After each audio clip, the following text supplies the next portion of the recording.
는 하나님 말씀 베드로 전서 5장 5절로 6절 말씀이 되겠습니다.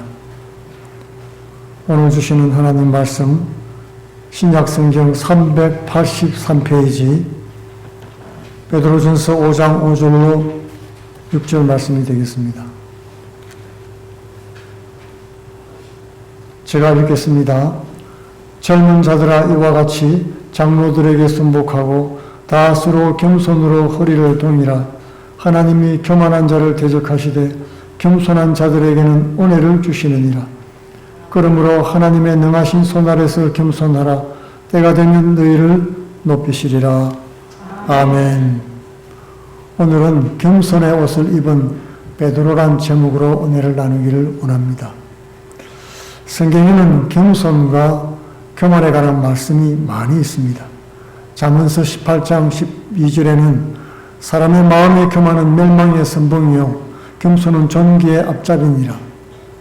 그리고 잠언 29장 23절에는 성경은 이렇게 여러 말씀을 통해서 겸손과 교만의 가치와 열매에 대해서 강조하고 있는 것을 볼 수 있습니다. 신약성경 빌립보서 2장 3절에는 바울은 아무 일에든지 다툼이나 허용으로 하지 말고 오직 겸손한 마음으로 각각 자기보다 남을 낮게 여기고 라고 권면했습니다. 겸손보다 그런데 교만이 잘 맞는 옷처럼 자연스러운 것은 우리 인간의 타락한 본성과 죄악인 것입니다. 그런데 이런 겸손이나 교만은 사람들의 개인적인 성향만이 아닙니다. 그것은 하나님과의 관계에서 나타나는 인격적인 그런 신앙적인 특징이라는 것입니다. 겸손과 교만은 사람들 사이의 문제이기 이전에 먼저 하나님과의 관계 문제라는 것입니다. 우리가 이 점을 깊이 생각해 볼 필요가 있습니다. 성경에서 겸손과 교만의 주제를 자주 다루는 것도 바로 이런 이유 때문입니다. 하나님과 관련이 있다는 것입니다. 찬양을 맡았던 천사장이었던 루시프가 온갖 영화로 덧입게 되자 교만해져서 스스로 하나님 위에 높이다가 타락하고 쫓겨나서 사단이 되었습니다. 아담과 하와도 선악과 이런 관점에서 볼 때 오늘 사도 베드로가 어떻게 교만의 옷을 벗어 던지고 겸손의 옷을 입게 되었는지 말씀을 통해서 교훈을 얻게 되기를 바라는 것입니다. 첫 번째로 먼저 예수님이 십자가 지시기 전에 베드로의 모습입니다. 예수님은 갈릴리에서 공생애를 시작하시기 전에 12 제자를 사도로 불렀지요. 사복음서 기록을 보면 이 사도 베드로는 다른 제자들보다 상대적으로 굉장히 우월하거나 좀 돋보이는 경향이 있습니다. 마태 마가복음은 예수께서 베드로와 그 동생 안드레를 특별히 부르시는 모습을 보여주고 있고요. 누가복음에서는 특별히 베드로에게 집중하고 있는 초점을 맞추고 있는 것을 볼 수가 있습니다. 누가복음 5장 10절로 11절에서 예수께서 시몬에게 이르시되 무서워하지 말라. 이제 후로는 내가 사람을 취하리라 하시니 그들이 베드로를 육지에 대고 모든 것을 버려두고 예수님을 따르니라고 했던 것입니다. 실제로 베드로는 부름받은 동료 제자들과 함께 자신의 일상적인 생활과 직업을 포기하고 단호하게 예수님을 따랐습니다. 그 쉽지 않은 결단이지요. 누가복음 8장 28 예수님 앞에서도 당당하고 자신만만했던 제자였습니다. 예수께서 십자가 지시려고 예루살렘 가시기 직전에 가이사랴 빌립보 지역을 방문했습니다. 그때 예수님께서 제자들에게 사람들이 나를 누구라고 하느냐고 물어보았죠. 그때 제자들은 들어는 예레미야, 들어는 엘리야, 들어는 사도는 나를 누구라고 하느냐고 물었습니다. 그때 베드로가 주는 그리스도시요 살아계신 하나님의 아들이라고 대답을 했던 것입니다. 그때 예수님은 바요나 시몬아 내가 복이 있도다. 이 사실을 알게 한 것은 육신이 아니요 하늘에 계신 하나님 아버지라고 대답했습니다. 그리고 내가 이 반석 위에 교회를 세우겠다고 칭찬해 준 것입니다.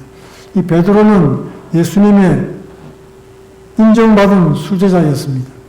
베드로는 이 일로 해서 아주 의기양양했죠.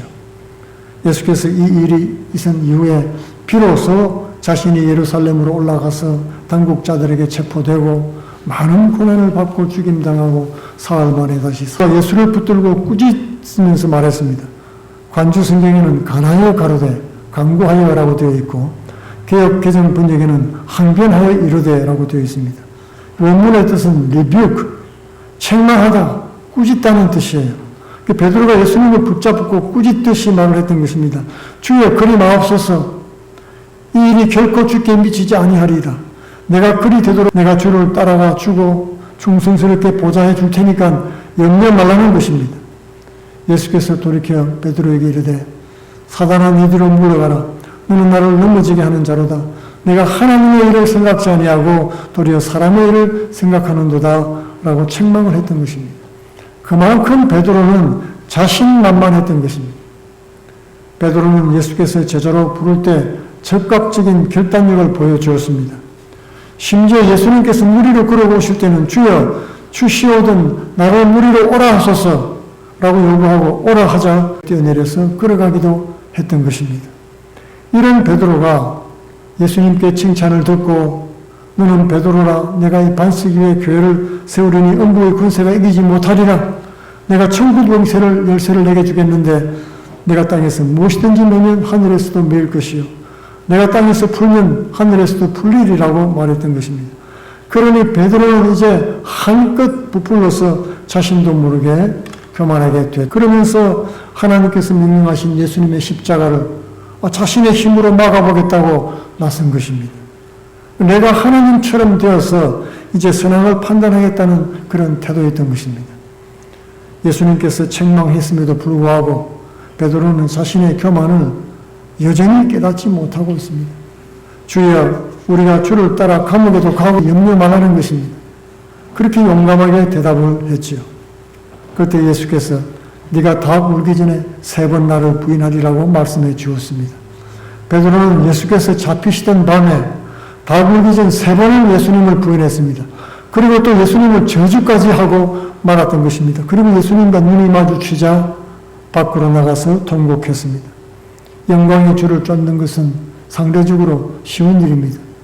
그러나 십자가를 지는 것은 쉽지가 않은 것입니다. 주님은 자기 십자가 사건을 통해서 베드로는 여지없이 깨어졌습니다. 성도들 인생에 십자가 고난이 있는 것은 우리 속에 임한 하나님의 은혜 외에 거품처럼 끼어있는 이 교만을 깨뜨리기 위한 것입니다. 남달라 보였던 베드로의 믿음이 실패로 드러났습니다. 교만의 풍선이 터져버리고 말았습니다. 이와 같이 영적 추락과 실패는 자신뿐 아니라 주위에 있는 많은 사람. 그러나 예수께서 베드로를 제자로 선택한 것은 취소되지 않았습니다.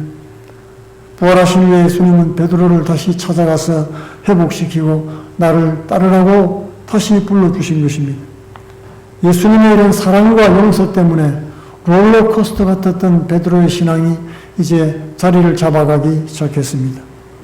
베드로는 십자가 사건을 경험하면서 비로소 겸손해지기 시작했던 것입니다. 메시아 예수에 대한 자기중심적 신앙이 깨어지고 이제 하나님 중심, 말씀 중심으로 변화받기 시작했습니다. 부활하신 후에 다시 찾아오신 주님은 베드로에게 네가 나를 사랑하느냐? 그렇게 3번 물으시면서 나를 따르라고 다시 불러주었습니다. 베드로가 다시 시작할 수 있었던 것은 그가 성격이 아주 단단하고 믿음이 좋아서 그런 것이 아니고 그를 포기하지 않고 다시 불러주신 예수님의 사랑과 용서 때문이었던 것입니다. 그렇게 그는 더 이상 교만해지지 않고 겸손한 사도로 새롭게 태어날 수가 있었습니다. 두 번째로 성령 안에 겸손히 순종하는 변화된 베드로의 모습을 볼 수 있습니다. 예수님의 부활 승천과 함께 오순절에 기도하던 제자들에게 성령이 임했습니다. 그래서 모두가 성령 충만을 받고 뛰어나가서 복음을 전가하기 시작했지요. 그때 그날 오순절날 베드로의 설교를 통해서 초대교회가 문이 열리고 3,000명, 5,000명 놀라운 부흥이 일어났습니다. 그리고 성전 미문에 앉은 안전뱅이를 보고 은과 금은 내게 없거니와 나사렛 뛰기도 하면서 하나님을 찬미했던 것입니다. 이 사건이 일어난 이후로는 베드로는 주목받는 지도자가 됐습니다. 그러나 베드로는 이전에 그저 예수님과 함께 했던 제자의 그런 관계가 아니었습니다. 이제는 예수님 안에 있는 그런 관계가 되었던 것입니다. 겸손의 사도가 된 베드로는 주의 뜻을 알게 되었습니다. 그리고 더 내려가야 할 것을 깨닫게 되었던 것입니다. 빌립 집사가 사마리아 도시에서 복음을 전하자 그 성에 기쁨이 넘쳤다고 성경은 기록하고 있습니다. 빌립은 스데반과 다른 5명 집사들과 함께 구제 사역을 위해서 선임된 일꾼 집사님들이었죠. 그런데 빌립은 스데반과 함께 교회 내 구제 사역뿐만 아니라 교회 밖의 복음 선포에도 나섰던 것입니다. 그 일로 스데반은 돌에 맞아 순교했지요. 그리고 빌립은 예루살렘을 떠나서 배척받던 사마리아로 가서 복음을 전가하기 시작했던 것입니다. 그리고 사마리아인이 복음을 받았다는 소식을 그때 이들이 참으로 복음을 받았는지 놓고 주께 안수하며 기도드리자 성령이 사마리아 사람들 위에도 내려오는 것을 보았던 것입니다. 예루살렘 교회 부흥을 이끌었던 베드로가 유대인으로서 아직까지 자기중심의 편견에서 못 벗어났을 때 이 빌립 집사가 사마리아로 가서 땅끝까지 복음 전달하는 것입니다. 이 베드로 자신이 설교한 대로 모든 명대 사람 곧 우리 주 하나님께서 얼마든지 부르시는 자들에게까지 복음을 전해야 된다고 했던 것입니다. 그러나 마땅히 가야 될 베드로가 가지 않자 다른 사람을 감동시켜 하셨습니다. 유대인으로서 종교적인 그런 가진 우월감을 버리게 된 것입니다.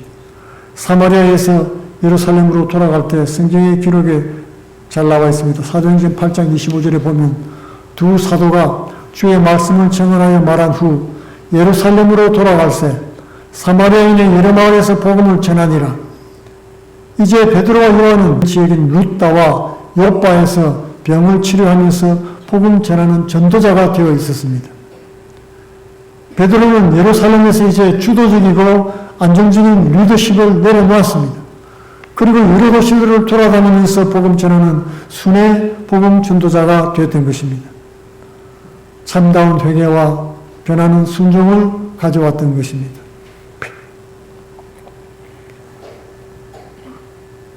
베드로는 이전보다 더 겸손한 사도가 되었습니다. 예수님을 주와 그리스도이심을 믿을 뿐 아니라 제자로서 예수님의 가던 길을 친히 따라가기로 결심을 한 것입니다. 예수님이 말씀하신 대로 이제 사람 먹는 어부가 되었습니다. 이와 같이 겸손히 순종하자 예수님은 베드로를 통해서 이방 선교의 길을 활짝 열어놓으신 것입니다. 요빠까지 내려갔던 베드로는 이제 성령의 인도를 따라 가이사랴의 로마 장교 고넬료 집까지 들어가게 되었습니다. 성령께서 베드로와 고넬료에게 각각 다른 환상을 보여주었죠. 유대인으로서 특별히 베드로는 성령의 음성을 들었습니다. 그리고 이방인 로마 군인의 집에 들어가서 복음 전하는 일에 쓰임을 받게 된 것입니다. 이 일은 사마리아 성 사건을 통해서 베드로의 마음을 겸손하게 낮추어서 예비하신 하나님의 섭리였던 것입니다. 유다인에게 로마인은 종교적으로는 이방인이지요. 그리고 정치적으로는 원수지간이었던 것입니다. 하나님께 인정받은 겸손한 사람이었습니다. 고넬료는 유대교를 개종한 로마인으로 구제에 힘썼던 경건한 사람이었습니다. 그는 베드로 앞에 엎드렸습니다. 그리고 절하면서 내가 곧 당신에게 사람을 보내었는데 그렇게 고백했습니다. 이런 고넬료의 겸손은 다른 사람에 대한 배려나 예의 때문이 아니었습니다. 그것은 하나님 앞에서의 신앙의 표현이었던 것입니다. 이에 대해 베드로의 대답도 겸손으로 가득했습니다. 베드로가 엎드려 있는 고넬료를 일으키면서 일어나시오 나도 사람이라고 했던 것입니다. 그곳에는 고넬료와 그 가족들 그리고 로마인 친구들이 모여 있었습니다. 그곳에서 베드로가 복음 전했을 때 하나님께서 유대인들에게 주신 동일한 성령을 부어주사 방언을 말하며 하나님 높이는 일이 그런 놀라운 역사가 나타났던 것입니다. 겸손의 사도 베드로를 통해서 하나님께서 이방인 선교의 문을 활짝 열어놓으셨습니다. 성경에서의 겸손은 단순히 자신을 낮추거나 다른 사람을 높이거나 하는 그런 배려나 예의 같은 개념이 아닙니다. 겸손은 창조주와 구세주 되신 하나님을 만났을 때 그때 체험하게 되는 인격적인 반응인 것입니다. 성도에게 겸손은 신앙적인 주님과의 관계인 것입니다. 주님과 교제하면서 계속 성숙해 나가야 될 성품이고 능력인 것입니다. 베드로는 교만한 사도에서 겸손한 사도로 변화되는 과정에서 많은 실패를 경험했습니다. 그의 영적 실패는 오늘 그리고 담대한 순종을 통해서 베드로는 쓰임받고 열매 맺는 겸손한 사도가 되었습니다. 사도 베드로는 말년에 십자가형을 받아 죽게 되었습니다. 그때 우리 주님이 달리신 십자가를 내가 어떻게 똑같이 지킬 수 있겠는가? 나는 거꾸로 달려 죽게 해달라고 했던 것입니다. 한때 교만했던 베드로는 허리를 동이시면서 자기 발을 씻겨주던 주님을 생각했습니다. 그리고 그는 오늘 우리에게도 동일한 말씀을 주고 있는 것입니다. 이와 같이 장로들에게 순종하고 다 서로 겸손 은혜를 주시느니라. 그러므로 하나님의 능하신 손 아래서 겸손하라. 때가 되면 너희를 높이시리라. 우리 모두 다 베드로와 같이 변화받은 그런 겸손한 성도들 다 되기를 축원드리겠습니다. 같이 기도하겠습니다. 고마우신 아버지, 이 세상에서 이제 우리는 하나님 자녀가 되고 하나님의 뜻과 섭리를 따라 겸손히 주님 말씀 따라 순종하며 살게 하여 주옵소서. 나도 이제 십자가 지고 뒤를 쫓는 복된 삶을 살고 하나님 앞에 영광 돌리는 삶이 되게 하여 주옵소서. 예수님 이름으로